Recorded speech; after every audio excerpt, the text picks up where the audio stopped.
आप जा तो सही रही हो, पर उसमें भी कुछ त्रुटियां हैं। अवतार को आप उसके शरीर से अलग करने नहीं देख पा रही। अगर किसी से तरह उतना खेल समझ जाओ, तो अवतार की कहानी बहुत क्लियर हो जाएगी।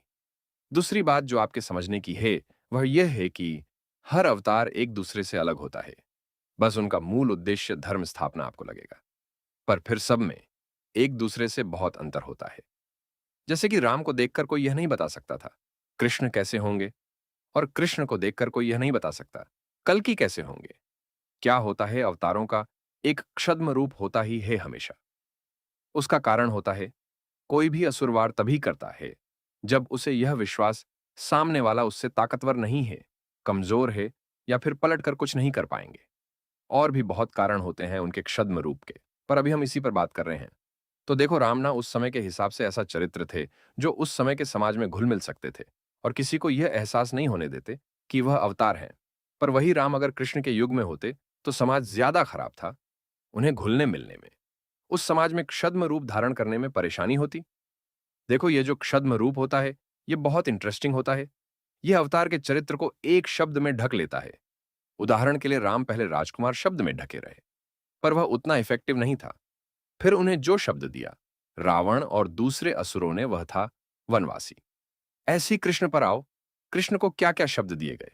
छलिया, मायावी, ग्वाला। अब यह जो शब्द होते हैं, हो सकता है आपको लगे कि यह ईश्वर को अपमानित करने वाले होते हैं, पर उन शब्दों की कुछ और व्याख्या भी हो सकती है। जैसे कि राम और कृष्ण ने अपना चरित्र इतना खूबसूरती से प्ले किया कि सत्य में ही किसी भी असुर को यह पता नहीं लगने दिया कि वही उनका काल है। दूसरी बात, इसमें एक बात और छिपी है। कोई भी असुर इस भ्रम में आ जाता है कि अगर वह ऐसे शब्द राम और कृष्ण के लिए इस्तेमाल करेगा, तो वह उन्हें यह याद दिला पाएगा कि एक अवतार और असुर में सांसारिक स्तर पर अंतर क्या है। अभी हम उसके एक्सप्लेनेशन में नहीं जाएंगे। तो मैं कहना इतना चाह रहा हूं, अवतार के क्षद्म रूप को भेदना असंभव है, क्योंकि वह उस समय के हिसाब से छिपने में सक्षम होता है। हां, अगर ईश्वर की कुछ ज्यादा ही विशेष कृपा हो, तो वह सब एक अलग बात है। तो जब तक अवतार स्थिर है, उसे नहीं पहचाना जा सकता। पहचाना उसे तभी जा सकता है जब किसी भी कारणवश अवतार को अपनी स्थिरता त्यागनी होती है। स्थिरता का अर्थ यह नहीं है कि वह घोड़े की सवारी शुरू कर दें। जो भी उनका क्षद्म रूप होता है, जहां उस क्षद्म रूप से कार्य ना चले। जैसे मान लो, राम को जैसे ही रावण के लिए अपनी यात्रा शुरू करनी हुई, तो सबसे पहले बाली ही मार दिया। अब किसी में भी अगर सामान्य ज्ञान होता, तो एक पल को यह सोचता कि बाली, जिसे रावण भी नहीं हरा पाया, उसे मारने को कमिटमेंट कौन ले सकता है? और मार दिया तो मार दिया, उसी बाली ने उन्हीं राम को अपना पुत्र सौंप दिया। ऐसे ही कृष्ण लीला पर आओ, जहां शांति संदेश फैल हो गया, वहां उन्होंने दुर्योधन को ही सेना दे दी, अर्जुन को ज्ञान दे दिया। तो जब तक अवतार क्षद्म रूप में है, आप उसे नहीं पहचान सकते। जहां उन्होंने क्षद्म रूप लेफ्ट किया, वहां कर्म शक्तियां सब लगती हैं। अब यह जो क्षद्म रूप जो होता है, यह भी दो भागों में विभाजित हो जाएगा। एक जो वह बहुत दूर हैं, जो जानते ही नहीं कृष्ण कौन है। ऐसे लोगों को क्या मतलब, कृष्ण ग्वाले हैं, वह तो जानते ही नहीं कृष्ण के बारे में। अब कृष्ण उनके सामने राजा के तौर पर पहुंच रहे हैं, तो वह राजा मान रहे हैं। क्षद्म रूप इन लोगों के लिए बाद में आता है। असली क्षद्म रूप होता है उन लोगों के लिए जो अवतार के एकदम समीप होते हैं। माया का असली कार्य होता है उन्हें विश्वास दिलाना कि वह अवतार से बात नहीं कर रहे। अब केकई को देखो, उनके लिए राम क्या है? वह जिसके होने से केकई के पुत्र को राज नहीं मिल रहा। ऐसे ही कृष्ण को आज के समाज के हिसाब से देखो, एक ग्वाला जिसके पास 100 बीघा जमीन हो, अपने माता पिता का इकलौता पुत्र, जो डिसिप्लिन में नहीं रहते। अब आप समझिए समाज में क्या होने जा रहा है। पहले तो वह चाचा ताऊ और उनके बच्चे सब कृष्ण के दुश्मन बन जाएंगे। क्यों? जायदाद के पीछे 50 कारण आ जाएंगे। चाहे उनके बच्चों में 50 कमियां हो, पर अपनी सारी छिपाई जाएंगी। कृष्ण की सारी इंक्रीज करके दिखाई जाएगी। फिर उसमें प्रकृति भी कुछ रोल प्ले कर देगी। मतलब प्रकृति की माया भी ऐसा कर देगी कि जहां पर किसी को कुछ एहसास भी हो कि कृष्ण में कुछ दिव्य हो भी सकता है, तो कुछ ना कुछ ऐसे कर्म हो जाएंगे कि वह दिव्य कहानी तो पीछे रह जाए। माया में फंसा वह इंसान दूर दूर तक भी कृष्ण को पहचान ही ना पाए। जरूरी क्या है यहां पर? क्षद्म रूप। क्षद्म रूप को उस समाज के हिसाब से जस्टिफाई करना है। अब कलयुग का जो समाज है वह त्रेता, द्वापर, सतयुग की तरह से नहीं है। सबसे कठिन समाज कौन से युग का था? द्वापर का। भाई भाई को ही मारने की कोशिश कर रहा है। कलयुग का उससे भी 100 गुना कठिन है। तो देखो, क्षद्म रूप जो है वह बना इस तरह से है कि हर एक उस आदमी को जो कल्कि के साथ सांसारिक रूप से या मतलब से कनेक्ट है, उसे पूर्ण तरह से विश्वास दिला देगा कि जो भी असली कल्कि है वह किसी मतलब के नहीं, बर्बाद निरर्थक व्यक्ति हैं। देखिए, अब यहां पर एक बात समझनी होगी आपको। एक होता है आदमी का परसेप्शन, मतलब समाज उसके बारे में क्या सोचता है, उसकी क्या छवि बनती है। अब यह जो इमेज बनती है, यह नक्षत्र पर तय होती है। मतलब समाज आपको किस हिसाब से देखेगा, वह तक नक्षत्र तय कर देगा।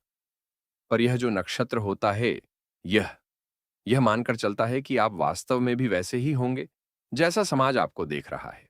मान लीजिए सोहन का नक्षत्र बता रहा है यह पाप कर्म करेगा। मतलब वह ये एक तरह से कह रहा है कि समाज सोहन को एक पाप करने वाले के तौर पर देखेगा और सोहन ने चोला पहन लिया। एक साधु का तो बाद में जाकर कहानी खुल जाएगी, चाहे सोहन कितना भी घुमा ले। अब मैंने एक चीज देखी है, मैंने आप लोगों को एक बात बहुत अच्छी तरह से एक्सप्लेन की है कि मानव मस्तिष्क कार्य करता है सिंगल डायमेंशन में।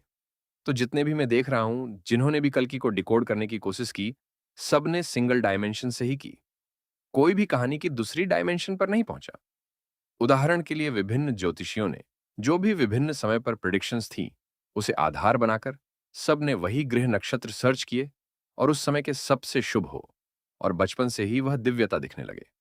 अगर बचपन से ही दिव्यता दिख गई तो फिर बाइबल, नोस्ट्राडेमस, कल की पुराण, भविष्य मालिका, सबकी भविष्यवाणियां गलत होती हैं, क्योंकि सबके हिसाब से कल्कि का एक क्षद्म रूप है, और वह क्षद्म रूप इस हिसाब से क्रिएटेड है कि किसी को आभास ही ना होने दे दूर दूर तक कि वह शरीर अपने अंदर क्या लेकर चल रहा है। अब समाज पर आओ। समाज के साथ क्या समस्या है? जो इतने सारे नकली कल्कि निकल आए, उन्होंने केवल कल्कि का क्षद्म रूप ही कैच कर लिया, उसे ही अपने ऊपर ले लिया। बस वह यही समझकर बैठ गए कि वह भी बर्बाद है, उनके अंदर भी कोई छिपा हुआ है, और समाज उन्हें नहीं समझ पा रहा। राम वनवासी हैं, ठीक है, लेकिन राम वनवासी होने के अलावा भी बहुत कुछ थे। उन्हें यह किसी को बताने की जरूरत नहीं है कि वह राम है, अवतार है। समय परिस्थिति खुद ऐसी बनेगी कि वह बता देगी वह कौन है। अब समस्या क्या हो जाती है? जिनके कल की बनना है, वह अपने ऊपर फालतू का लोड लेते हैं कि उन्हें या तो यह साबित करना है कि वह कल की हैं, या फिर कोई उन्हें पहचान ही ले। तो देखिए, क्षद्म रूप का जो खेल है वह बहुत गहरा खेल है। वह ऐसा कुछ भी लेफ्ट करेगा नहीं मानव मस्तिष्क में कि जो असली में कल की है, कोई उन्हें पहचान भी पाए कि वही कल की थे। एक बात और मैं बताता हूं आपको, जो क्षद्म रूप होता है वह इसलिए भी होता है क्योंकि अवतार की तैयारी चलती रहे, जो समय आना है उसके लिए। अब मैं आपको ऐसे ऐसे घटनाक्रम सुना दूंगा कि पता नहीं आप लोग क्या सोचोगे। चलिए, प्रयत्न करता हूं मैं आपके समझाने की। और हां, मैं आभास पर ही बताऊंगा, मुझे भी क्या ही पता, मैं तो मामूली सा डिकोडर हूं। तो देखो, हम जो कर रहे हैं वह प्रोजेक्ट के कि चीनी कॉपी है, असली प्रोजेक्ट के तो बहुत दमदार होगा। आभास पर ही बता रहा हूं, सत्य ना मानना। मान लो सोहन कल की है। सोहन के पास दो आदमी आए, एक का नाम पुष्पा, एक का नाम सोनू। काल्पनिक नाम है सत्य, ना मानिएगा। अब सोहन का जो कार्य था वह आईटी का था, तो पुष्प किसी कॉलेज में अकाउंट्स में था, और सोनू किसी स्टेट की स्पेशल टास्क फाइनर्स में शायद था। आभास पर ही था। इन दोनों को कुछ कार्य करवाना था, और कार्य पूरी तरह सही नहीं था।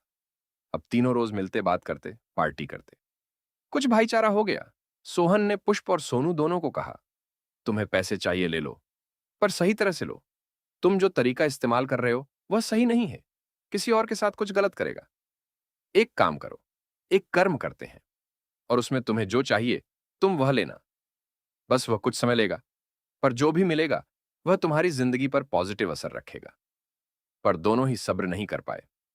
उस समय दोनों ही सोहन के बाहरी आवरण में खो गए होंगे। अगर यह सत्य कह रहा है तो अपने लिए नहीं कर रहा होता। अब अगर उन्हें आज सत्य दिख जाएगा तो अपनी गलती का एहसास भी होगा। ऐसे एक दो नहीं, बहुत उदाहरण है, बहुत। वृंदावन के एक युवा आचार्य है जो अभी वृंदावन में सबसे प्रसिद्ध हैं। उक्सा एक भक्त जो सोहन का रिश्तेदार था, सोहन से उलझ गया। सोहन ने बहुत समझाया, मान जाओ, ऐसे नहीं करते। वह नहीं माना।